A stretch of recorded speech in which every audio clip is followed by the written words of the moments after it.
I'm Mr. MegaManFan. This is Genesis Does, and today we'll be talking about a game as much for what it isn't as what it is.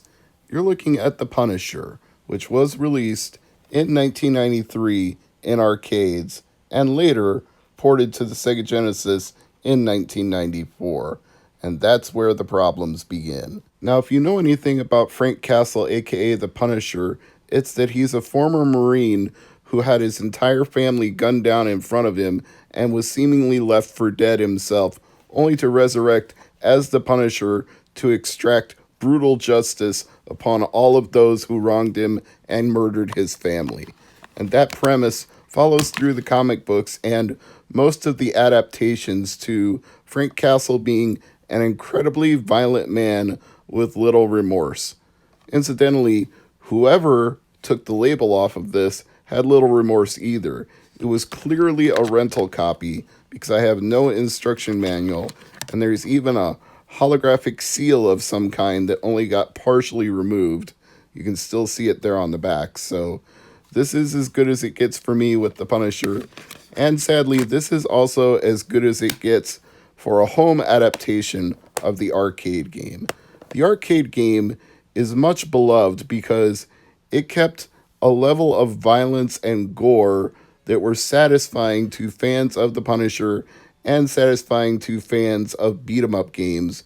And in an era where you could play Mortal Kombat in the arcades, you needed to ramp it up a little bit to attract an audience. And Capcom's Punisher video game certainly did that. But conversely, this was the same era where the Entertainment Rating Software Board was birthed because of controversy over video games such as Night Trap.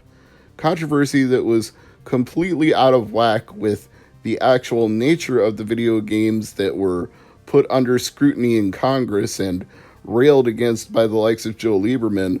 But nevertheless, the controversy caused many games to have to be rated as to whether or not they were appropriate for children, and many other games were subsequently censored to keep them more family-friendly and not get restrictive ESRB ratings so that they wouldn't be sold in major retail chains.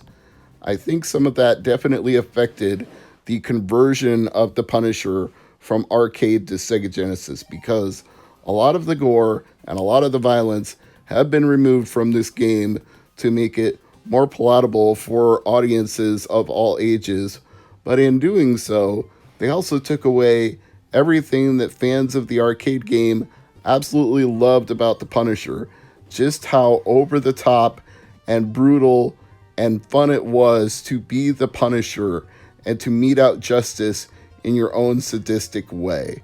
Frank Castle, he gives no you-know-whats. He's just there to lay waste to anybody from the criminal underworld, and he doesn't care if they die or are maimed or are wounded or crawl out on their hands and knees through broken glass. He just doesn't care. That's not to say that Sega didn't care, though, or that their developer Sculptured Software didn't care, or that their publisher Capcom didn't care, because a lot of the most explicit violence of the arcade game was censored for the port to Sega Genesis. And Nick Fury, the Player 2 character if you're playing co-op, he doesn't get to smoke his cigar because apparently that would be setting a bad precedent. Can't have smoking with children playing video games. They might want to smoke too. And of course, you can't have any scantily clad women in a video game because that might titillate their young minds. So all the female ninjas who had skimpy outfits got them changed to be fully clothed. They toned it down. They watered it down. They dumbed it down. And I do mean dumb, because this game does not even use all 3 buttons on a 3-button controller. Forget about if you have the 6-button controller that came out later for fighting games. It doesn't even use all 3 buttons, A, B, and C. You can jump and you can attack, and you can pick up a weapon with your attack button and swing it. And somehow or other, every now and then I'm able to fire off a grenade, and with no instruction manual, I'm not even really sure how I'm doing that. I'm just mashing the buttons as much as I can because the third button does nothing. So It's some combination move. And the combination moves in general are obtuse and hard to do, so you might as well just stick with the attack button. And that's what's really sad about the Punisher. It should have been an enjoyable beat 'em up game. It should have been a great port of the arcade game. And instead, it's just meh.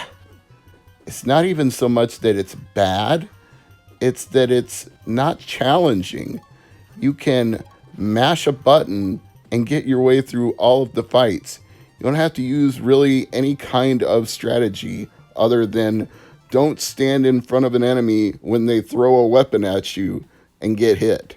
That's the only strategy here. There's no diverging paths. There's no alternate ways to attack. There's no, well, I got to beat up the more powerful boss first and then deal with his henchmen after that, or I got to take out the henchmen first or else they'll beat me up while I'm attacking the boss. There's just no kind of strategy to this port of the Punisher. You just mash the button, turn around, mash the button, turn around, mash the button some more. It's so disappointing to me. It's not unlike what Netflix themselves did to shows like Daredevil, The Punisher, and Luke Cage. They had such great series based on these Marvel properties that were really fun, really exciting, really well acted, great cast of characters, cinematography, sound effects, the mood, everything was right about those shows, and they all got canceled because everything was gravitating towards Disney Plus, and Marvel was wrapping up their relationship with Netflix, so neither side was going to pay for production on any of those shows anymore, so they just threw in the towel and said, screw it, couple seasons, that's good enough, we got you there, you're on your own now. And they've hinted that The Punisher would come back on Disney Plus, but it hasn't, nor have any of those other shows. They've launched some new shows, and they continue to announce more shows, but then again, what are they even able to produce during the pandemic era? I don't know that any studio is back to full production, and that's why you're seeing a lot of game shows and reality shows right now, because you don't need a full set and a full cast and grips and gaffers and assistants and pages. What showrunners are there when there are no shows to run? That's how it goes. They're affected by this thing as much as all other industries are right now. So you get The Punisher this way. You don't get a third season on Netflix, Disney Plus, or anything else. Instead, you get The Punisher on Sega Genesis and Mega Drive. You're welcome. No, you really aren't welcome, because you don't want to play this. It's not good. The arcade game got so many things right. The Genesis version, it's just boring and tedious. It's not even bad. It's not unplayable. It's not something that's going to make the angry video game nerd lose his mind screaming in rage. The hitboxes aren't way off. When you do attacks, they land. The action doesn't glitch out in the middle of a level and make it unplayable. You can't finish it. The sound isn't irritating. It isn't like nails on a chalkboard. None of the basics are wrong here, but that's just all they are, the basics. This doesn't take it to the next level. It doesn't go to the arcade level. It doesn't even deviate from it for a home console port in a way that would make it innovative, original, and fun to play. Sometimes arcade ports could even be better than the originals if they were done properly. I think I actually have more fun playing Commando on the original 8-bit Nintendo than I would have playing the Commando arcade game. And there are things about the Punisher that do occasionally stand out. And this level would be an example of that, because Frank Castle actually picks up a gun, just like the Punisher would, and starts blowing away the bad guys. Now, they don't have bodies full of bullet holes and they don't leak blood all over the place, because again, this is a home port and they're not going to be gory or graphic about it, but at least you're freaking shooting some bad guys, and it gives you a very easy way to do it. It doesn't even make you line them up in your sights. The targeting reticule just appears over them, you hit the button, and they're shot. It might even be too easy. Maybe a little bit of finesse on aiming would be more interesting and intriguing, but there's only so much you can do with a D-pad and the buttons that they do use, since they didn't use all of them. Maybe if you had dual analog sticks back in the Sega Genesis era, you could really finesse that and have it be a gun pointing various ways while you're moving with the other stick at the same time, but that level of complexity, not going to happen here. And if you weren't already aware that this was a cartoony version of The Punisher, even more so than the arcade game would have been, seeing blam blam blam on the screen each time you fire the gun really hammers that home. It makes The Punisher feel more like Comic Zone, except Comic Zone was over the top on purpose to parody comic books and to make it a crossover between comic books and video games. Like, what if the protagonist of a video game had to enter the comic books that he drew and become part of them? But this doesn't try to do that. You're not trying to become part of a comic book. You're trying to be the Punisher and mete out justice to bad guys, and your ultimate goal is to catch up to the Kingpin and shut down his criminal empire for good. And I guess you can just mash the buttons to get to that point as much as you like, but I can't convince myself to do it.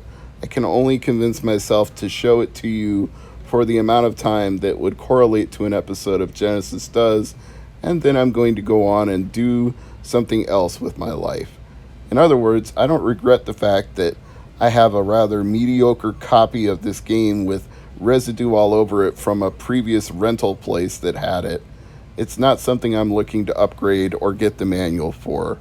But if you're looking to get the Punisher for your collection, then you might want to know what it's going for these days, especially since the Punisher is a well-known commercial intellectual property, and there are definitely a lot of fans of the Punisher comics, and even some of the less popular, less successful adaptations of the Punisher. Some people might just be trying to acquire every bit of Punisher-related merchandise they possibly can. So if you want the Sega Genesis version, is not cheap. $99.75 loose, $265 complete in box. That would be the other reason that I'm not too sad about not having a complete copy of this game. I can live with what I got because I ain't blowing that kind of coin on a copy of a game that I think is mediocre at best. What's funny is the PAL version goes for even more than that. $133 loose and $450 complete. Do you get the feeling that none of the people behind this really wanted to print that many copies of it? Maybe they even knew at the time that this was a poor version of the arcade game and it wasn't going to be well received, so they just didn't even bother. Or maybe the license ran out from Marvel and they didn't want to renew it, so they just cut the print run there and said, we're not chucking more money down this hole. We've done all we can, and we released the game, and it sold poorly, and that's it. This investment is over. And this episode is over as well, but please subscribe, like, and comment. Do all the things that all YouTube content creators ask you to do. Thanks for watching.